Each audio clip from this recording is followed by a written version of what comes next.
Welcome to the Beyond Barriers podcast. If you're an ambitious woman who wants to advance in leadership, then this podcast is for you. This podcast is co-hosted by Nikki Barua, digital innovator, serial entrepreneur, author, and speaker, and Monica Marquez, senior corporate leader, ex-Googler, and diversity expert. From inspiring stories to cutting-edge strategies, you'll learn how to develop the skill set, mindset, and tool set to get future-ready fast and accelerate your success. Hi, everyone. Welcome to the Beyond Barriers session today. And today we wanted to talk a little bit about feedback loops and feedback, only because for a lot of individuals that we work with here at Beyond Barriers, it is performance review time where, conversations are happening about career, about what's next. And we really wanted to talk about how you can make sure that this becomes a less stressful experience for you, because many times people associate performance reviews with feedback feeling a little negative, and really thinking about how you can look at feedback as a gift, and really also understanding how valuable feedback is in order for you to grow and really be able to accelerate your success in the workplace. And part of this reason is because research has shown that women and minorities and BIPOC professionals in particularly don't get the constructive feedback that they need as often as they need in order to continuously grow. And there are lots of reasons for that, and we'll talk a little bit about that. But really thinking about annual performance reviews, they're approaching, many people may be going through them or filling out their self-assessment, asking peers to review them, et cetera, to get 360-degree feedback. But again, this whole process can be extremely stressful. And how do you set yourself up for success? And how do you make sure that in the future, this isn't the only time that you're receiving feedback, right? Because the reality is that part of the reason many of us don't get or don't grow as quickly as we want to in our organization is because we aren't necessarily seeking out that feedback intentionally more than just the 1 or 2 times a year that our organizations establish the feedback loop for us. And managers sometimes are apathetic to have career development conversations or feedback or performance review conversations outside of those biannual or annual review periods, which if you really think about it, how much are you going to grow if the only time you're getting feedback is once or twice a year? You may see an exponential kind of growth spurt after you get that feedback, but then you kind of fall back into this rhythm where you may be doing things but aren't getting that constructive criticism on how to get better. And maybe criticism isn't the right word, but the constructive feedback, right? Or the feed forward, some people like to say. And so it is really important for you to really start thinking about how do you become that intentional person who will actually seek out feedback and start shifting our mindset to believe that feedback is a gift. And when you start establishing effective feedback loops, you can really start gathering input, not just from direct managers or, that really are key to your performance, but how do you start leveraging the community around you, the peers you're working with, the project teams that you're working with, so that you are getting feedback from lots of different individuals so that you are being able to constantly innovate. And keep leveling yourself up as you get this feedback. And so it's really important to think about the amount of feedback you're getting, because if all you're getting is feedback once or twice a year and you're gathering it from your peers and whatnot, great. But just think about it. If you were given feedback that your performance wasn't that great and wasn't that stellar, wouldn't have been nice to know back 3 or 4 months ago, 6 months ago, what you were doing wrong so that you could have course corrected. And so if you think about getting feedback once or twice a year and you're not happy with the way that your career is progressing, then think about what if you were to start getting feedback once a month That's 12 different times that you would be able to iterate and really innovate and level up in your career. What if you were having a bi-weekly session with, your manager? That's 24 times a year where you would be able to pivot. And think about it. As you start developing these feedback loops and start getting more regular feedback, if you start shortening the interval, the type of feedback you get is going to start becoming very positive, constructive feedback on how you can continuously get better. And you're not having to cringe or be afraid when you're meeting once a year to hear about all of the things that went wrong and all of the things that went right, or vice versa, right? And so if you're continuously building this muscle of always asking for feedback, you're able to pivot and shift and really grow at a much faster rate. Think about it. 52 weeks in a year. If you had a touch point in your weekly meeting with a manager or weekly meeting with your teams, and you're constantly asking for feedback and constantly asking on how you can improve, imagine at the end of the year how much you're going to grow beyond just having one feedback conversation or asking your peers for feedback one time a year. So that's the key importance of it. The more feedback you can get, the better. And we do have to shift our mindset of thinking about feedback as a gift. Because feedback always allows you to improve. And, I believe when I first thought about or heard about feedback being a gift, it was Warren Buffett who was encouraging us to think about feedback as a gift, and welcoming it with open arms. That anytime someone is willing to offer feedback, that is important, because really think about it. Somebody who's investing their time to give you feedback to get better actually cares about you, and it is a gift. If someone didn't really care about you and didn't care about how you were doing your work, or, how you were progressing, then they would just not even waste their time, right? So when somebody's giving you feedback, they're actually giving some of their time to you so that they can help you get better. And the more the more you open yourself up to collecting feedback, the more valuable data that you're going to collect over the course of the year, over the course of your really lifetime of your career, as you continuously get feedback. And it's essential in order to grow and develop.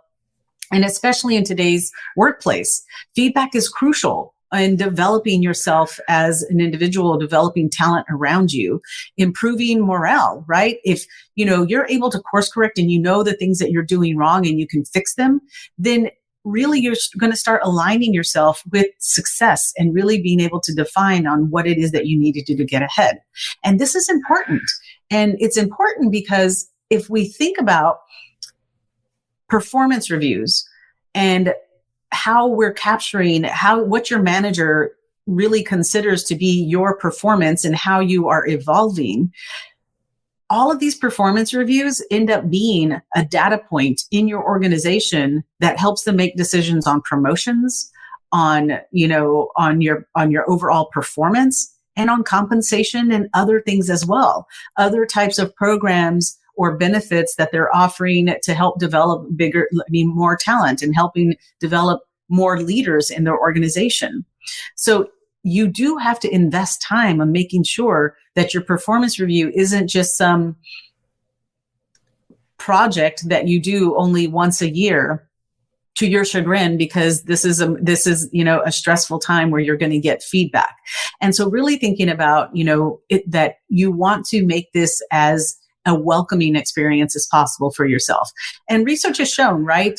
There's a professor, an executive coach and instructor at Stanford Graduate School of Business, Ed Batista, who says that the research shows that when they poll individuals around receiving feedback and performance reviews, that it's a stressful experience. And really getting you to understand, though, that the more often you put yourself out there and you're intentional on getting the feedback, you develop a muscle where it just becomes easier to initiate conversations around your career development, and really having feedback conversations once a week or bi-weekly, that you're going to be less surprised and actually get more opportunities to modify your behavior or adapt to the skills, or be able to understand what success means to your direct manager, to the team lead or whoever it may be. Now you have some real clear goal points of like, this is what success looks like, and you're able to iterate more and more. What if you could pinpoint the invisible ceilings limiting your success? Imagine having clarity on your strengths and barriers so you can take action and gain unstoppable momentum to advance as a future-ready leader. Well, that's exactly what the Beyond Barriers quiz will help you discover. You'll get your personalized score based on the 25 essential elements proven to accelerate success in the digital age, so you can understand what's holding you back and where to focus your efforts. The Beyond Barriers quiz is completely free and takes just a few minutes. Go to iambeyondbarriers.com/quiz and take the quiz today. And so the important thing is how do you leverage your community to do that? You shouldn't just be getting feedback from one individual because, again, feedback can be subjective, right? But it's important to know who the key stakeholders are and who are the people who are actually going to be defining your performance and defining what success looks like, and making sure you're having that two-way communication with them as to how can you constantly get better. And this is something that is a muscle that you're going to build, and really thinking about, what are the 3 steps in order for you to really start getting continuous feedback loops from key people so that you're constantly growing. But first and foremost, you have to get right with yourself when it's about getting feedback and understanding what state are you in when people give you feedback. Are you putting up a defensive kind of like, just listening and waiting for the feedback and sending messages to the person who's giving you feedback that you don't want to hear it? Or are you, fearful of it, that they're reading it and then they're sugarcoating the feedback and not giving you the real, candid, constructive feedback that you need? And it's important to know that, because in this world, it's really hard to give feedback. As bad as it is to receive it, it's sometimes even harder giving feedback. But understanding that the person who is investing the time and being brave and courageous in giving you this constructive feedback, that it's important and they are giving you a gift. And knowing yourself, right? I learned the hard way, right? I realized when I felt like I was getting stuck and I was getting left behind by peers and I wasn't progressing. And then someone asked me, well, how much feedback? What are you doing wrong? What do you need to fix? And I was like, well, I don't know. And they were like, well, have you been asking for feedback? In really understanding what it is that you need to do to level up and get better. And I remember realizing that I was being passive. I was being passive and waiting for feedback to be given to me, opposed to asking for feedback. But I also knew that I was someone who just had this involuntary reaction that sometimes when I was getting feedback and it wasn't great or stellar feedback, that I would start tearing up and I would start crying. And of course, that's sending a message to someone where they would just clam up and say, oh, but you know what? And they would just drop it and not give me all of the feedback. They were trying to do something to make me feel better after that. So I learned that whenever I was going up to establishing a feedback relationship with someone, that I would tell them, hey, I, am a really ambitious individual. I want to grow. And the only way I can grow is if I get constant feedback from you. So I want to establish a, feedback loop with you that I'm open to hear feedback. With one caveat, I want you to know that I, for some reason, when I get, hear feedback that I'm not doing very well, it's kind of a personal thing for me and it's involuntary, but I might cry or you might see some tears, but it doesn't mean for you to stop. I want you to do is keep giving me that feedback, and till I grow this muscle and I stop, am I able to stop the tears? And I just remember one manager one time when I told him that, I said, listen, I might cry, but I want you to just keep going. Like, that's just an involuntary thing that happens with me and I've got to learn to get past it. But most importantly, I need the feedback. And I remember that manager looking at me and kind of chuckling and rolling up his sleeves and saying, okay, and pulled out a Kleenex, a box of like tissues and put them in front of me and said, okay, let's do this. But I gave him permission to give me the feedback that I needed to keep growing. And honestly, after the second, third conversations of getting real feedback from them, good or bad, that intrinsic, whatever it was, that involuntary tear, the tear ducts or the tears went away.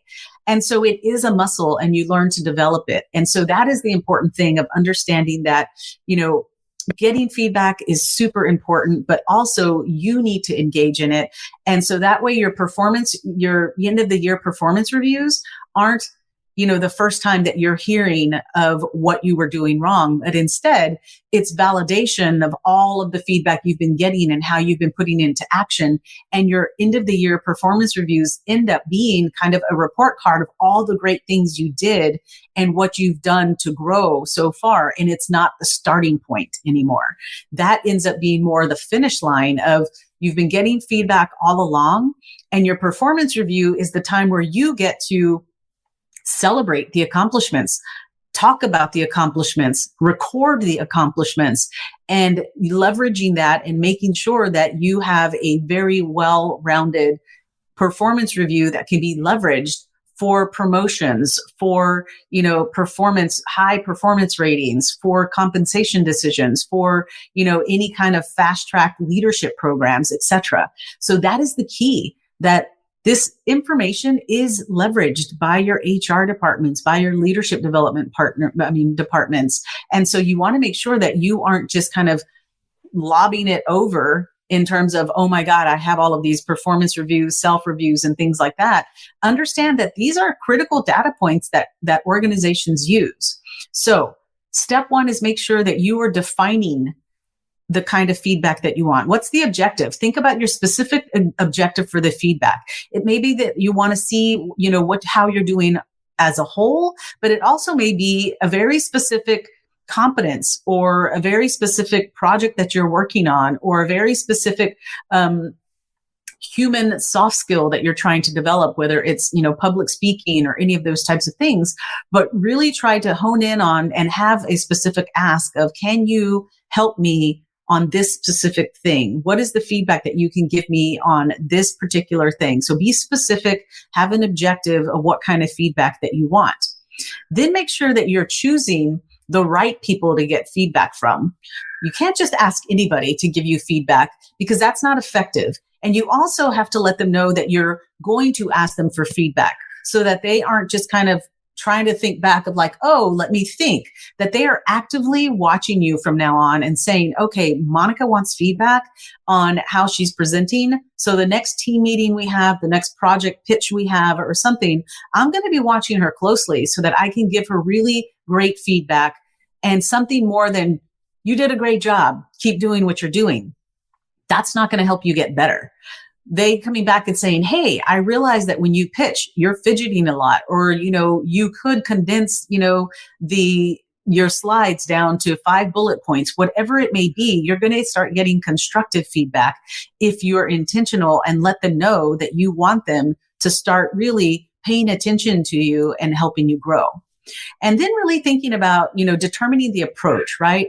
Ask for feedback. If you're going to be asking for feedback, frequently, make sure that it becomes part of your weekly interaction, whether it's weekly meetings, bi-weekly meetings, or with, monthly checkpoints. And so really telling these individuals like, hey, over the next, have the specific ask and saying, over the next 3 months, I would love if you would help me grow in this area. I'm trying to develop X, and I'm asking some key stakeholders of mine to really help me. And I'll set up bi-weekly or monthly checkpoints for the next 3 months where you can give me this feedback so that I can iterate. One, it's going to give you the feedback that you need in order to grow. And two, the perception they're going to have of you is going to really be a really strong positive one of you being someone who is open to growth, someone who is looking to growth, and someone who's being intentional on driving their career.